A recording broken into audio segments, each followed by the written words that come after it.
Hello everyone. Today we will discuss the third part of chapter torsion. In this video, you will get the knowledge of angular deformation. In my second video, I have already told you what is angle of twist. Now let's find out its mathematical expression. We all know that shear strain gamma equals to rho times d phi by dx. If anyone don't understand how we get this equation, I would suggest you please go through my second lecture in which I have already discussed all this.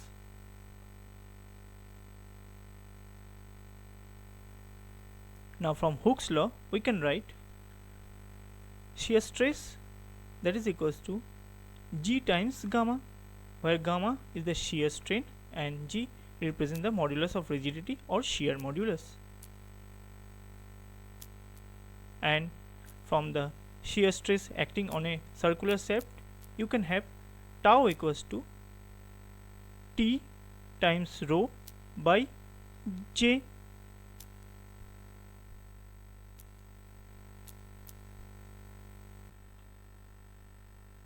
From the first equation, you can write d phi that is equals to shear strain by rho into dx, where rho basically represent any arbitrary radial position. In this equation, if you put the value of shear strain, this will gives you tau dx by 0, and again in this equation if you put the value of shear stress, from that equation you will get T dx by Gj. That means the angular deformation of that particular portion, which is d phi, is nothing but T by Jg into Tx. Now to get the total angular deformation, you need to just integrate your d phi throughout its length, and this will gives you TL by Jg. This phi BA basically represent the total angular deformation of B with respect to A.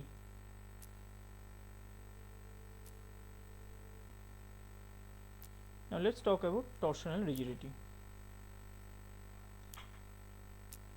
From total angular deformation, we know phi equals to TL by Jg. So Jg will be TL by phi. This Jg basically represents as torsional rigidity. By definition, torsional rigidity is the measure of the resistance of torque which is generated inside the material.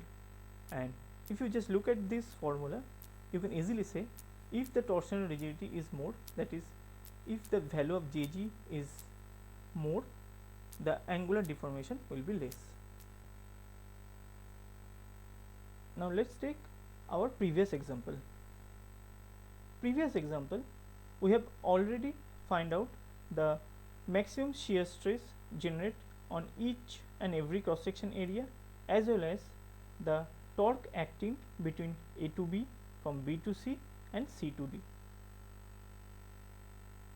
Now here you need to find out the total angular deformation of D with respect to A. This is we have already find out in our previous example.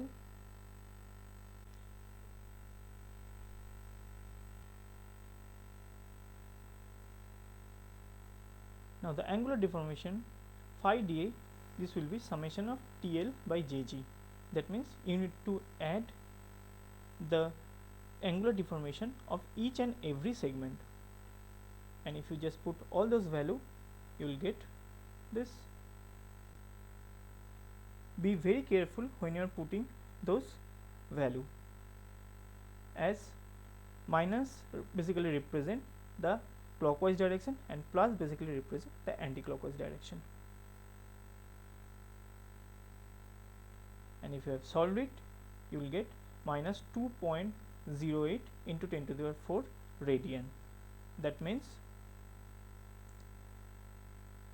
this shaft will turn in clockwise direction by a value of 2.08 into 10 to the power 4 radian. I hope you have understood the angular deformation. In our next video, we will discuss about the power transmission of shaft.